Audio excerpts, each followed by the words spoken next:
అసలు టీమిండియాకి ఏమైంది? ఒకప్పుడు ఆస్ట్రేలియా, ఇంగ్లాండ్, దక్షిణాఫ్రికా లాంటి జట్లను సునాయాసంగా ఓడించిన టీమిండియా ఇప్పుడు ఐర్లాండ్ లాంటి పసికొన్న చేతిలో కూడా ఓడిపోతుంది. ఒకప్పుడు అజేయ టీమిండియాని చూసి భయపడిన జట్లు కూడా ఇప్పుడు చాలా తేలిగ్గా తీసి పారేస్తున్నాయి. దీనికి కారణం ఏంటి? గంభీర్ నియంతృత్వమా? లేకపోతే అగర్కర్ సరైన టీంని సెలెక్ట్ చేయకపోవడమా? లేకపోతే ప్లేయర్ సరిగ్గా ఆడకపోవడమా? టీమిండియాకు ప్రపంచ కప్ అందించిన సూర్యకుమార్ యాదవ్ను టీం నుండి ఎందుకు తప్పించారో తెలియదు. వరల్డ్ కప్ గెలిపించిన సంజు శాంసన్ని ఏకంగా జింబాబ్వే టూర్కి పక్కన పెట్టేశారు. టీం మొత్తం లెఫ్ట్ హ్యాండర్స్తో నింపేశారు. అభిషేక్ శర్మ పరుగులు చేస్తున్నా అది అతని స్థాయికి తగ్గ ఆట కాదు. వైభవ్ ఇంకా చిన్నపిల్లాడు, అతని మీద ఒత్తిడి పెట్టకూడదు.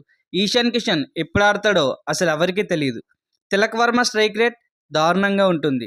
రజత్ పటిదార్ లాంటి హిట్టర్ని టీంలో ప్లేస్ ఎందుకు ఇవ్వట్లేదో ఎవరికి అర్థం కాని పరిస్థితి. జడేజా రిటైర్ అయ్యి చాలా కాలమైనా అతనికి సరైన రీప్లేస్మెంట్ ఇంకా దొరకలేదు. అక్షర్ పటేల్కి ఎన్ని అవకాశాలు ఇచ్చినా అతను వృధా చేస్తున్నాడు. మరి అతని స్థానంలో కృణాల్ పాండ్యాకి ఎందుకు అవకాశం ఇవ్వట్లేదు?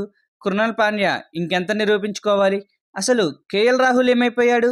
జట్టులో ఇంతమంది లెఫ్ట్ హ్యాండర్స్ ఉండడం కరెక్టేనా?